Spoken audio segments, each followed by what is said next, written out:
is our woman setter. Yes.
Hi, my name is Marshall Mercer. I'm the Executive Director of Hope Brooks Incorporated, and this is our very first episode of Crying Out Loud here in Augusta, Maine. And we're actually here to introduce you to a friend of mine that I've actually met, unhoused friend of mine, and he has a wonderful story.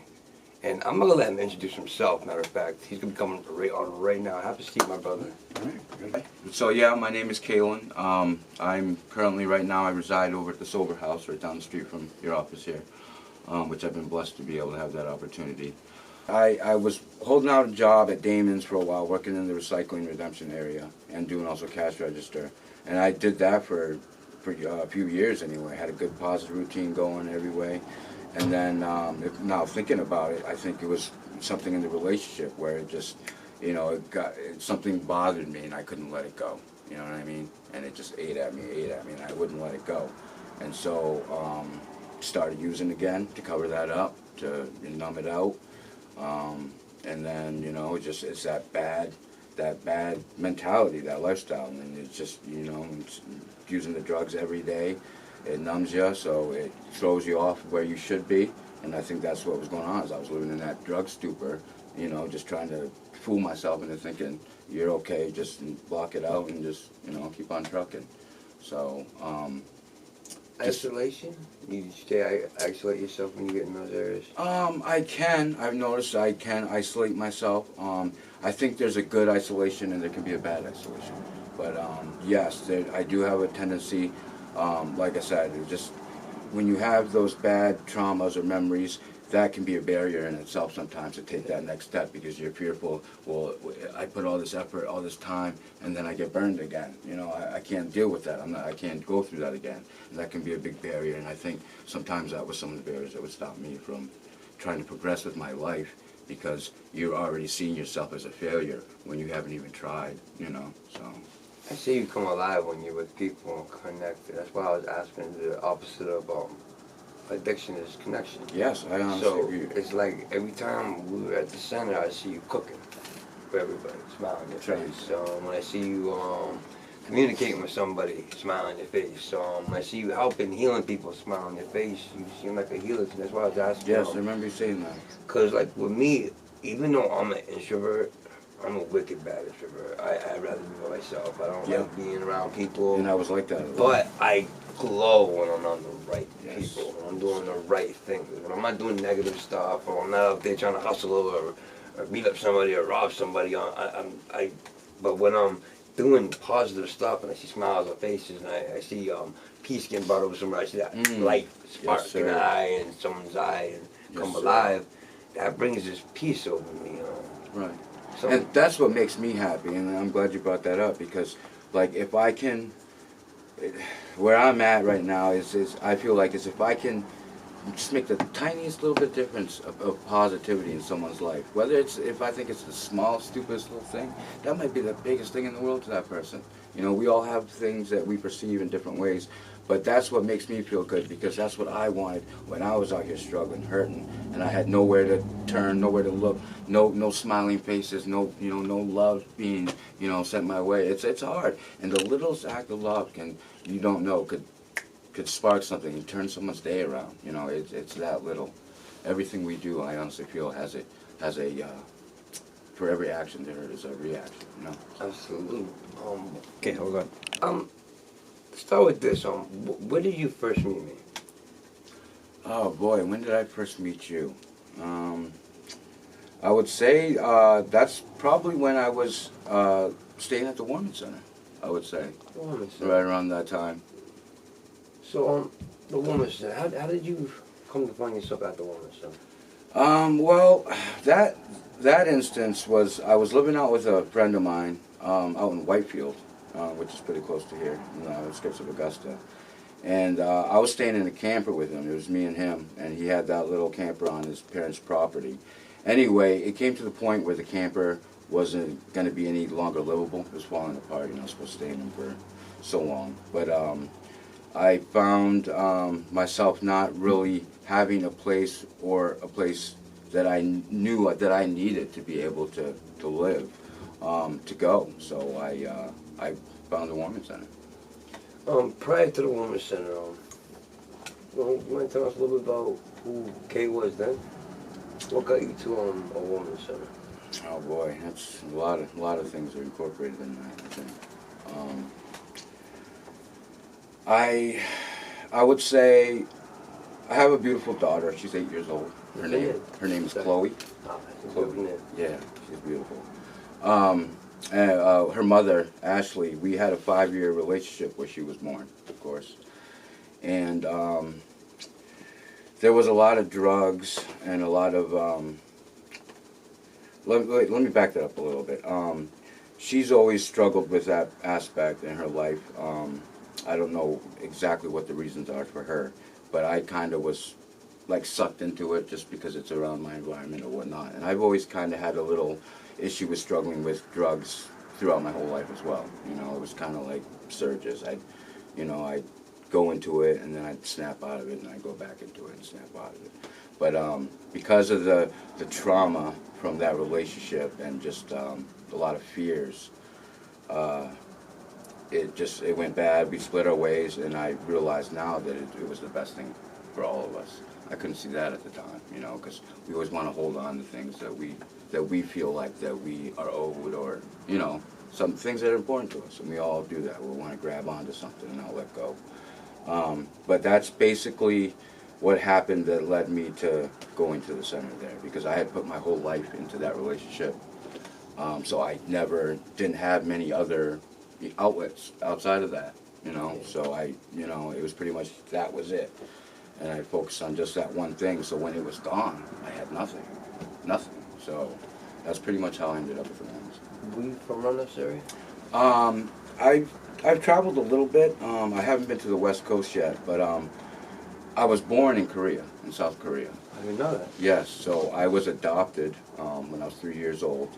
So at a very young age, you know, there's a lot of trauma going on there. I didn't even know who my real birth parents were. So I was adopted at 3. My adoptive parents, Sandy and Ray, God bless them, they adopted me, and then at the age of 15, they ended up getting a divorce. So that split the whole family up, which was kind of even more trauma on top of the trauma that was already there from being abandoned and adopted at 3 years old, not even knowing my real birth parents. My adoptive father, Ray, he's a minister, or he was, I should say, his whole life. He was in the Navy for that as well. And so when they, I don't want to get too personal about other people's information, but he ended up having an affair with one of the women at the church. So that split the family apart, and I was at a very vulnerable age at 15. So when that happened, I really didn't know what to make of it. You know, here they adopted me, took me in, pretty much saved my life is how I saw it. And then that happened. So I didn't know what to think. You know, they got divorced, that he cheated, and he, especially being a minister, you know, it didn't look good. So I didn't really know what to think about all that. It wasn't good, I'll say that. At the time, I couldn't see it for what it is. But so that trauma on top of that, I think was a foundation for me to struggle, you know, because I've been on the street since pretty much I was 16 years old. After I went and stayed with my adopted mom, Sandy, she ended up kicking me out because I was too wild, not going to school, didn't care about school. I ended up dropping out, smoking pot, you know, staying out all night, having her worried, you know, so. What was it like living on the streets? It's rough, man. You know, you, at that time, growing up as a teenager, you know, I had no role models. I had nobody to show me how to be or how to do. So you get to that savage mode because you only have you when you're out there on the street, and you don't know how to do things right or wrong. You're kind of just doing what you do, and you're trying to learn from that. You fail, you learn, you know. So it can be rough. It's tough. So I'm coming back up here. When I met him, he was actually serving the community while stuck in the community, and this recidivism of being on the streets. You know, I myself had just recently started a company with a group of friends, and we've been out trying to help the unhoused community. And this guy was, I didn't even know he was unhoused. I didn't even know you were unhoused, man. He was just so humble all the time and just like helping everybody. I'm like, who the hell is this guy? And I watched you from afar, because how I usually recruit all my organizers. I watched them do the work, and I sat back, and then I came in, and I asked him, would you like to start organizing with the mobile unit with us, and I'm helping us out, and he's been helping out ever since, and so I met you at the Arc. Yes. Talk a little about, I mean, what was your experience being homeless and just like having only so many resources? Yeah, so like that's today. Yeah, so like, yeah, and I'm glad you asked me that, because that's very rough as well when you're out here on the streets by yourself. You know, it's kind of a learning process, just like everything. And the Arc was a great thing for me, because it was an outlet where I was able to, even though I'm struggling with my own issues and traumas that I'm trying to, you know, resolve and work around, I knew that part of the healing process for me was to be able to give back and help others through these times that I wish I would have had someone to be able to talk to and help guide me. And so the Arc was a beautiful thing for me, because it was an outlet for me to be able to kind of volunteer my time. And, you know, I didn't have a whole lot of like monetary, you know, money, but that's not, there's other things besides that, you know, when you can actually, you know, provide actual love and just understanding to people, you know, they just want to be felt and heard and, you know, validated, you know, and we all have our different ways that, you know, we, you know, accept that or whatnot. But it was a beautiful thing. The Arc was a beautiful thing for me, because it was able to, I could humble myself to the point where, okay, it's bigger than me, and you know, because a lot of my life, especially when you're 16 on the streets, you become a selfish human being. Yeah. That's all you know. That's all you learn, because you're just surviving, trying to survive. That's all we're doing, if you're not flesh, and that's the number one. Right. And at the Arc too, I mean, same thing with me. I mean, I found a community, a tribe at the Arc, and when we were running the Arc, he was amongst the community that would come in and take ownership of the Arc, unhoused, and people, once they started taking ownership of a space, it was beautiful. It was watching everybody was like making their home, cleaning up after themselves. You know, by the time I left, everything was clean. It was like mopped, and everybody was doing their jobs. No, there was no misvocal use or anything. But I love that about you. That's why when I called my aunt, I was like, yeah, this guy's helping, and that's the same with me. I love to serve. For me, it was service work. I didn't know what I needed. I always. You know, I lived a different life. It wasn't so much me being in recovery of drugs, it was crime, you know, my lifestyle, you know, being on the streets. I was homeless. My mom died on the streets as well when I was in prison. I couldn't do nothing about it, but, you know, some of the people, the most humblest people I meet are the people that have nothing at all. They have nothing at all. That can be very true. And, you know, I remember when I was living on the streets, so, and when I met you guys, and you guys were homeless staying in the women's center. It was just wintertime. Oh, I know. Sure. I mean, let's talk about that. I mean, how do people survive in 20 below zero weather? There's no place to go. Yeah, it can be brutal. Like I said, at this the Warming Center, they had the 7 to 7, Yeah. 7 p.m. They'd open the doors and let you pretty much you spend the night there, and then 7 o'clock the next morning is when everybody gets pushed out and then they lock the door. So that's a challenge in itself. Is for people that don't have a place to call home. Where are they going to go? What are they going to do? Especially if they're trying to stay sober. Especially if they're trying to do the right thing. Because it's hard when you don't have an environment where you feel safe to be able to explore these new things that you're trying to incorporate in your life. So it's a challenge, but that's what the ARC was able to provide for me. And in my perspective, something is what you make out of that. You know what I mean? 100%. So it's funny that you mentioned earlier, because I told someone just the other day, right now is the very least possessions, like materialistic items that I have, but I'm the happiest I've ever been in my life. Yeah, it's great. And I don't even really know. I mean, I could explain it. I just don't want to go there right now because there's a lot to that. But it's very true. When I had money, I had vehicles. I had people trying to be my friend because of the things I had, and maybe I knew it at the time, and I probably did, but I didn't care. But now that my priorities are different, it's a whole new world. It's just a whole new world. Like, it's almost like being reborn. That's how I like to describe. So you say you was in the Warming Center, and now you in the recovery house, a fresh start. Yep. Fresh out. That's Brandon Toby's operation on. Yep. What's it like in there? Good guy, Brandon Toby. I think it's been a very good experience for me lately.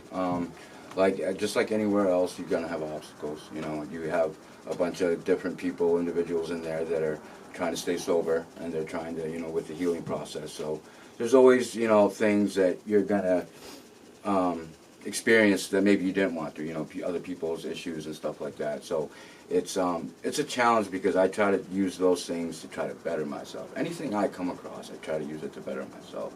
Whether if I think it's bad or good, or, it is what it is. And how am I going to receive that energy? Basically what it is. So it's been a very good experience for me, which is weird, because I talked to someone else, and all I've heard them do is complain and bitch and moan. I'm sorry about the language, but and it just, I can understand that aspect of it and that perspective.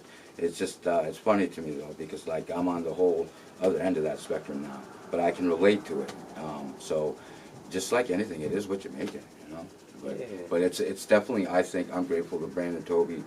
It's allowing me to be able to use it to step up and try to better myself, and that's all I want right now, is that opportunity. I have the other questions too. I remember when you was unhoused, you didn't have a Social Security ID. No, what was that like? Oh boy, that was just like everybody else, we can procrastinate on stuff, and I knew I wanted to. I had the plan set up, but it's just getting myself in motion, trying to take the initiative. So I didn't have my Social Security card, I didn't have my birth certificate, or I didn't have my ID, because the last place that I had moved from, I ended up losing all that. I left it there, and they locked the stuff up, and I couldn't get to it, so I lost all that. And I already knew this, but come to find out, once I got out here on the street, you need those things to be able to survive out Right, here. we didn't need them before. No, I didn't give a shit about them. Yeah. Right, but now I'm out in the real world, and it's like, okay, you need these things. You need your ID, you need your birth certificate, you need your Social Security card. Yeah. Just the simplest things to get a job now, They need to have those things. Yeah, exactly. They need to have those things. So it was rough. I just actually completed that, and it might seem like a small thing to most people, and it probably is, but for me it was huge. It was huge, because it was just another step in me validating, okay, you're worth this, you got this, you can keep going, you're taking the steps, okay, take the next step. So for me it's just one foot in front of the other right now, just bring it on, taking the day on, So you were touching on some two barriers, man. Let's talk about barriers. Let's talk about barriers that you have now as being unhoused, and how would it be? How could the community or the laws, or how could things be different to be more helpful or resourceful for people that are unhoused now? How could things be easier? What could we do to make things better? Yeah. Like, I mean, it'd be nice if there's more, more places that people could go to. There's pretty limited around here, I've noticed. I honestly feel though, when you ask me that question, is bettering people, just us being better as human beings.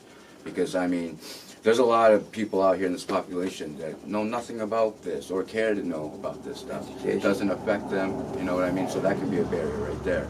Just not wanting to involve yourself into something uncomfortable.